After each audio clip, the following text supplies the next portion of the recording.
rained really hard last night and pretty much all night long. And then this morning it was raining when I got up. Now I think the waters have subsided quite a bit, but I thought I would try to show you what it looks like when it floods down there. Yeah, the waters went down a lot, so I'll see you when we get down there. This morning, all of this right in here, this was solid water all the way up to the point almost for the entrance of the driveway. So all of this water has went down a great deal. You can see how deep it is to them right there. So I'm assuming it was probably about knee deep, but yeah.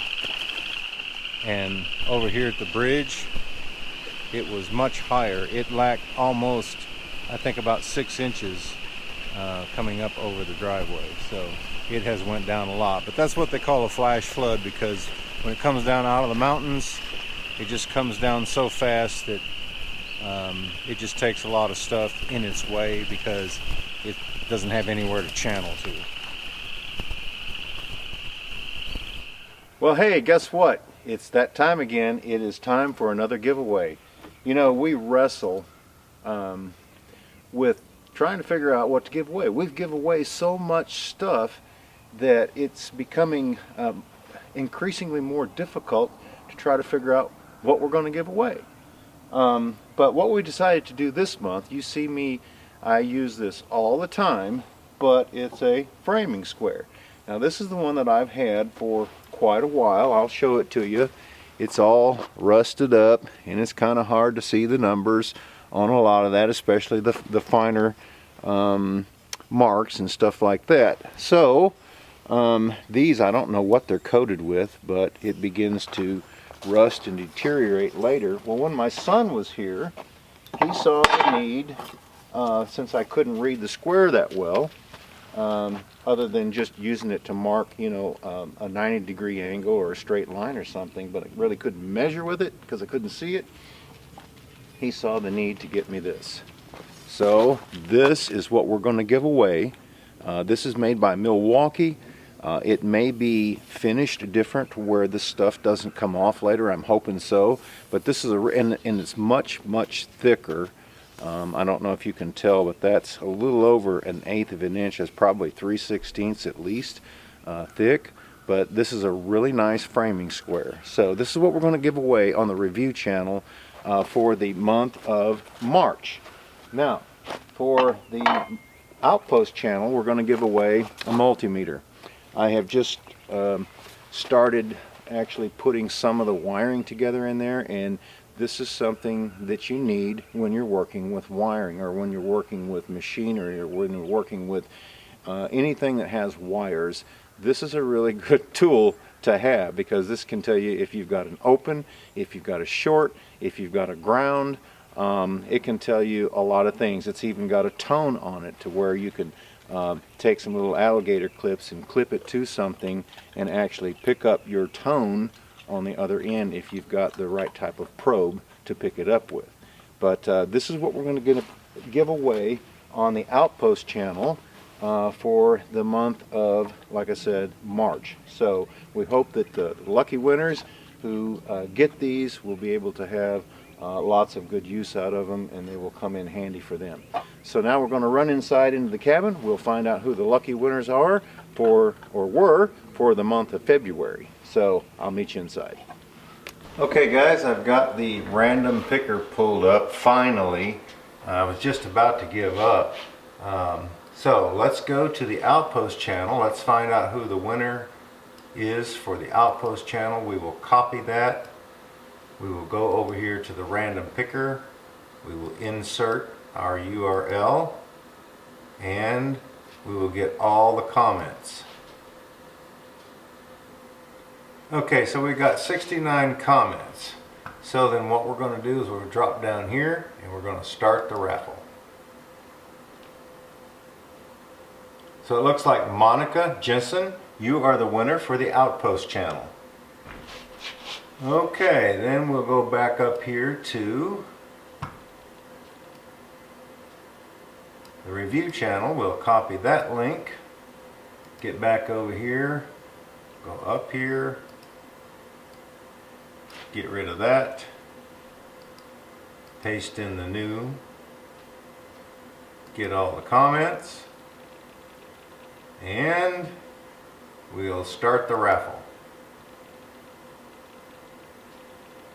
So it looks like Brenton Moore. You are the winner for the review channel.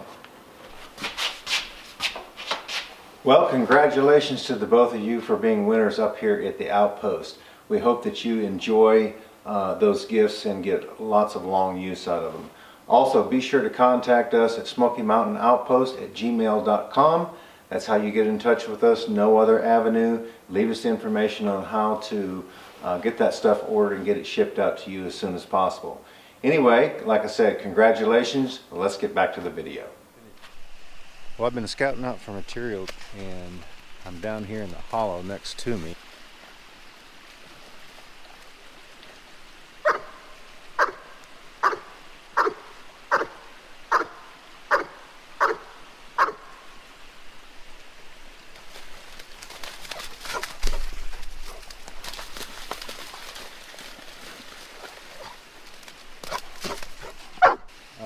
I've located probably maybe a half a dozen more poplar logs. Well, they're almost branches, but as I was walking up through here, just not a couple weeks ago, and I was out looking around through the woods and just admiring, you know, nature and the trees and animals and whatnot, and coming down here today looking for this material, I happened to spot this beautiful, beautiful white pine that has been broken, I guess, in one of the last storms, and it's actually a huge tree. I'll show it to you right here. So I hate that, but I think I'm going to have to come or find my way into the woods there and harvest that, because that trunk looks like it's at least 24 inches in diameter. So I'll have to probably saw that up into 8-footers just to be able to lift it, put it up on the sawmill. But man, what a nice tree. I guess it buckled right there where the fork, it started to fork right there, and then of course this piece came down right here. But yeah, that's such a beautiful tree. And then take a look at this huge, huge sycamore.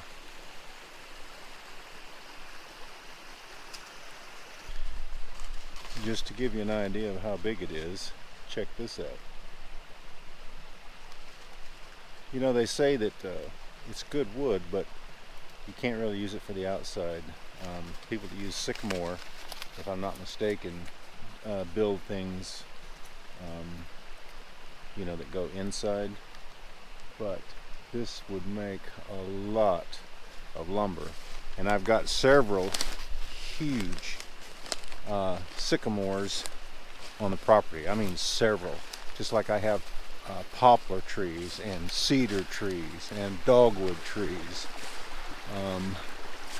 But anyway, yeah, I've located a few more. I'll show you right here. Right there, up there. I think there's one over there. So when I come down here, I'll be able to take up a half a dozen or more.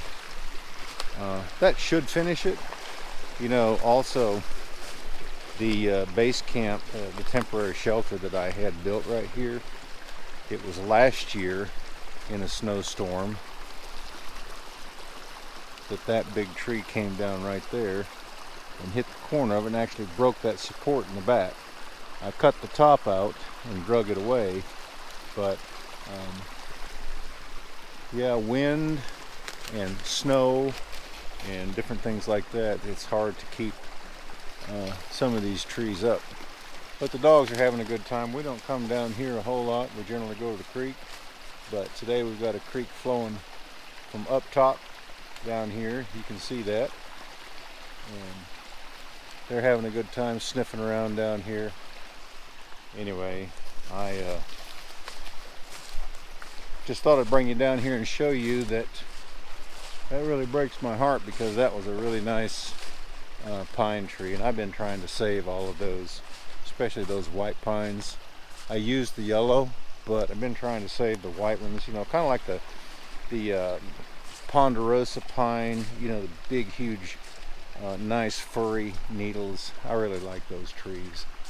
They really look nice. Just like, here's one right here that hopefully it will grow to a nice tall tree. This one right back here, got big, nice furry needles on the top. I know that this GoPro probably isn't the best to be showing you all this, but you definitely don't want to slip in all this muck and mire with your good camera, with your expensive camera.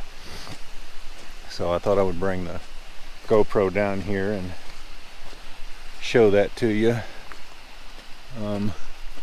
But yeah, we're going to get that hog pen built, and then I've already got one picked out, so hopefully that will be in the near future, where we can get the pig up here and he can call it home. And then hopefully this coming fall we will have some good meat that we can actually harvest and be fresh.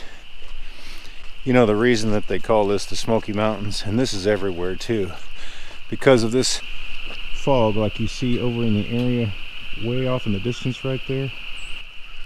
That's why they call it the Smoky Mountains, because you can see that everywhere, down in the foothills and up into the higher mountain range too. It looks just like that low-hanging fog and mist and stuff, you know, because this area gets so much rain and there's so much vegetation. It's really lush, and it goes to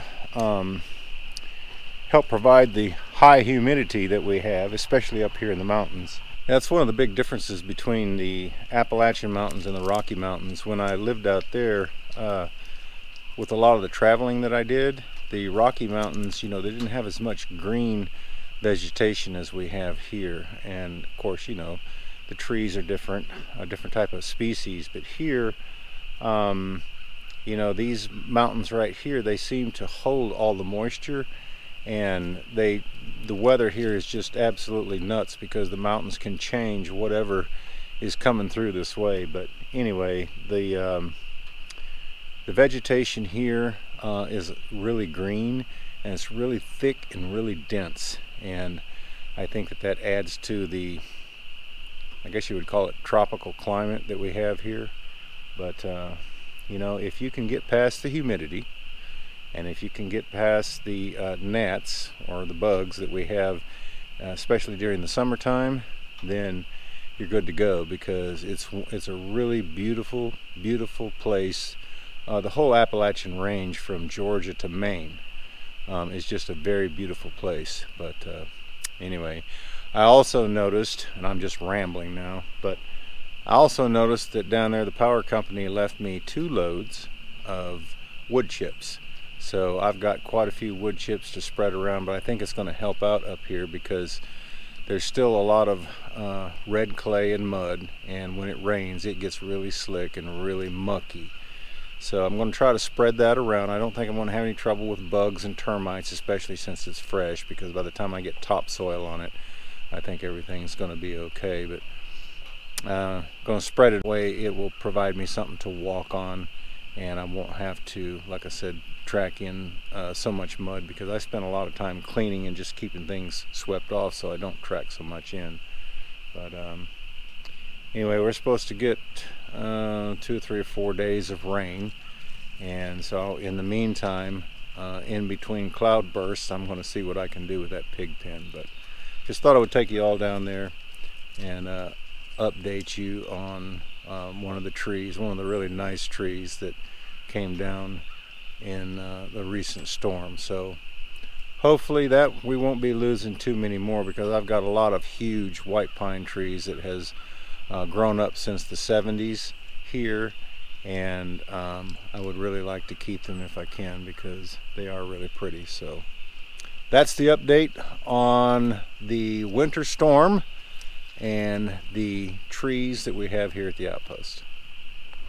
Well, we were going to try to answer a few questions, but we really don't have that many questions. I think most of the comments were directed toward the cabinets, and then some of them towards the desk that I actually had made, which, you know, was just a very simple build, just basically a countertop where I can actually work from, and then some place underneath to store all the hardware so that it's not actually laying on the top. But That's the neatest part. yeah, but it matches the cabin, and it's very functional. I've used it, and I really like it because I can actually have my book, my paperwork over on this side opened up, and I can refer to dates, and then I can move back over here and actually edit the video. So it's built just like I need it, as well as the cabinets. Now, I did an explanation at the end of the video on the cabinets. The reason for which a lot of people were commenting, toe board. Well, cabinets aren't finished yet. They don't even have the doors on them. But I've got lots of trim to put around there, so the trim is going to act like a toe board. But when I refer to cabinets, I refer to a toe board basically like you would have cabinets where you would have the very bottom, have an indention back in there, probably around 3 inches, because most countertops don't hang over very far. That way, when you saddle up to the bar, basically, you need a place for your feet to go because you have to get so close. But when I explained at the end of the video, so if people aren't watching the whole video, then they wouldn't know, they would miss the explanation. Because when I actually come up to the bar and touch it with my stomach, I've still got 3 or 4 inches in most of the spots before I even get close to the cabinet. Of course, the trim is going to go on there, and the bottom one is going to act like the toe board, but I've got trim going on top and bottom on the sides of the doors. The doors are going to have that kind of like the barn style. So yeah, you know, it's not done yet, so that's the reason that you don't see it. But I had just enough material to build what I did so that I can actually get up all of my food off of the floor and out of the way, because I was really hurting for space in here. I actually had everything packed in the closet back here. No, I'm teasing. I had stuff everywhere. Everywhere. Under the bed, but I still have stuff under the bed, but it's stuff that I probably won't be getting out again, you know, for a while, like the Christmas tree and things like that. Anyway, yeah, the countertops and the cabinets over there, they're working great. Can't wait to get the sink actually cut in and the doors made. That's probably something I'll work on this week, is making the doors, because I really don't want to look at those holes anymore. But in order to do that, I've got to go and buy some 1x4s. I'm going to use material like this right here to go on the top, and vertical ones. And I've got some other ideas on how to kind of jazz it up a little bit, so that'll be a surprise. But it's all going to get trimmed out, and it's going to look just like this against the white over there. So it's really going to look good. The only thing that's going to stay natural would be the countertop itself. So the rest of it's going to get burnt. So it'll be burnt on white, just like everything else, and it's going to look fantabulous. Yes. There was a comment, so I think you bought polyurethane. That's what you're going to put on the... I bought some acrylic too. Oh. The polyurethane is for these end tables. What about these smoking tables right here that I made? I could probably stand on it. You think so? Let's see. Let's take my Bible off right there.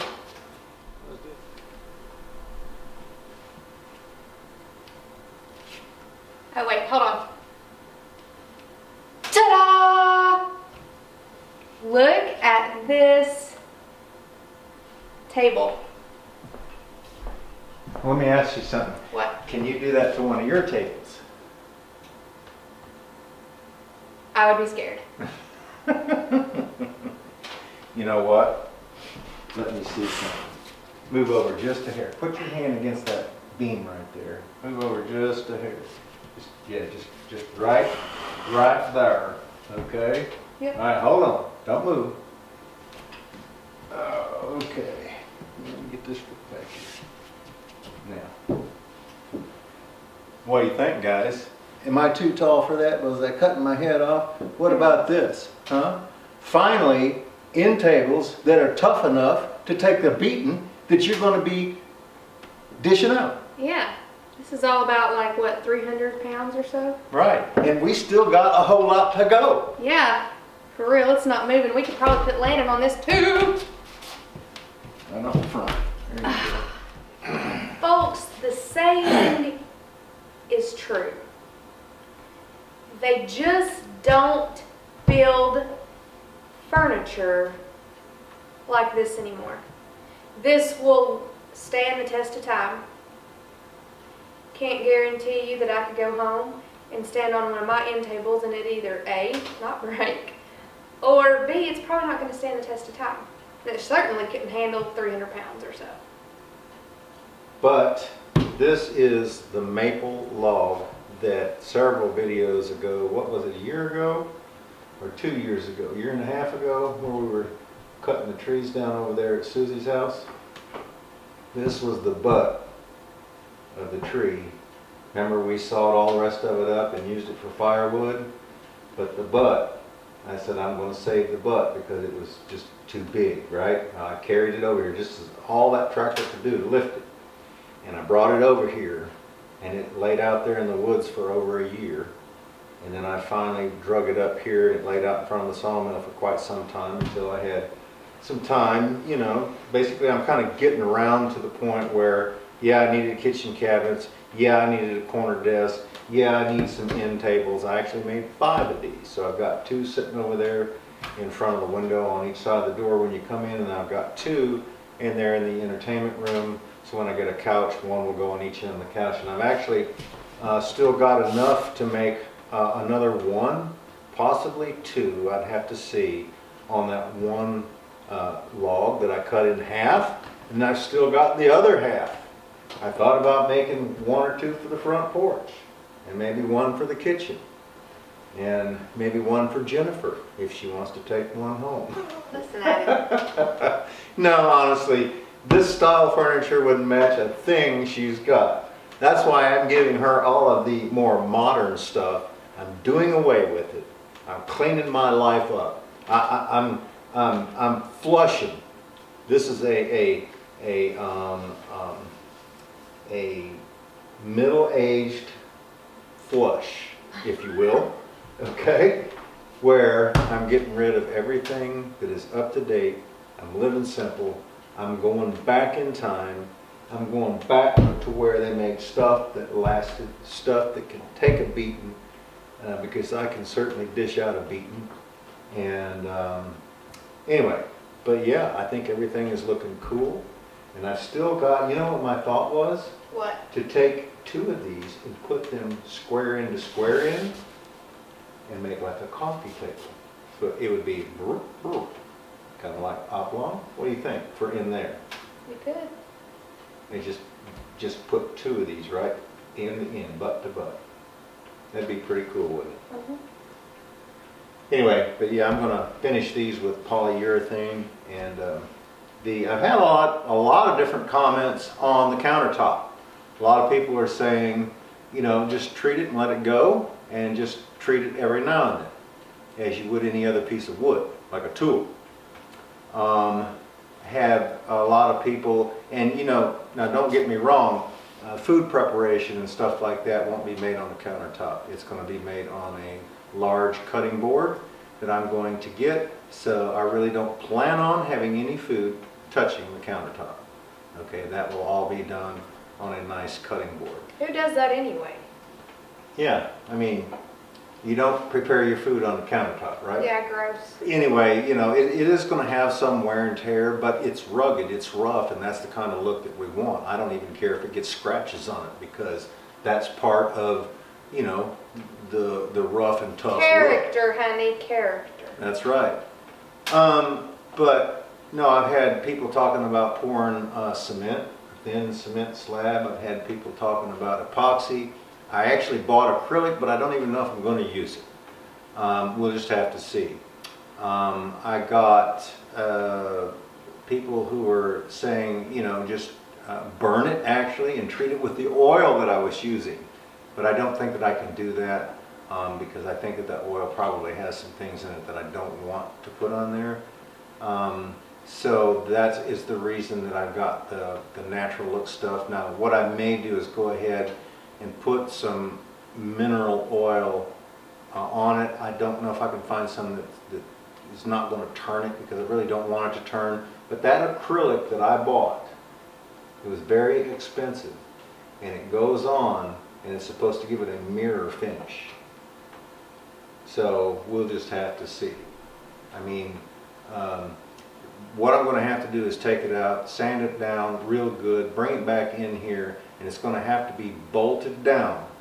And then I bought some little gasket-like material. I'm going to go along the edge, and then I'm going to very lightly pour a very thin film. I will go ahead and caulk with a clear caulk any cracks.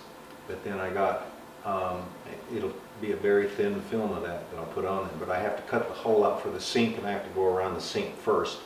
Otherwise, I'll be cutting through the acrylic and everything, which, you know, wouldn't be a problem. But I think if I cut that out and then use the acrylic and, you know, then put the sink in, I'll be better off. But anyway, yeah, it'll have to be fastened down before I actually bring that seal around and start to pour it. When I pour it, it's going to have to be done in here, because I don't think there's any way with those two pieces that I could actually do that and then carry it in here, because it is monstrously heavy. So, who all likes banana bread? Now, notice I did not say banana nut bread. I said banana bread. I know you do. Did you bring any? No, I didn't bring any, but I made some the other day. Yeah, And honey, my banana bread is to die for. Who I wants the recipe? I like it with or without nuts. Sometimes I just like it without. Just like cake, you know, a lot of times people make icing that has nuts on it, just like my grandmother used to make German chocolate cake, have the icing in there, and she put walnuts on it. Of course, I never did like the icing on any cake, because to me it's too sweet. I don't eat a lot of sweets, so I scrape the icing off and eat the cake. Although, let's tell a story.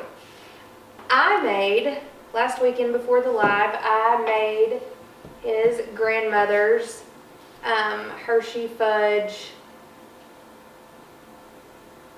icing. But I wouldn't call it icing. It was more like a hard, crisp fudge type deal.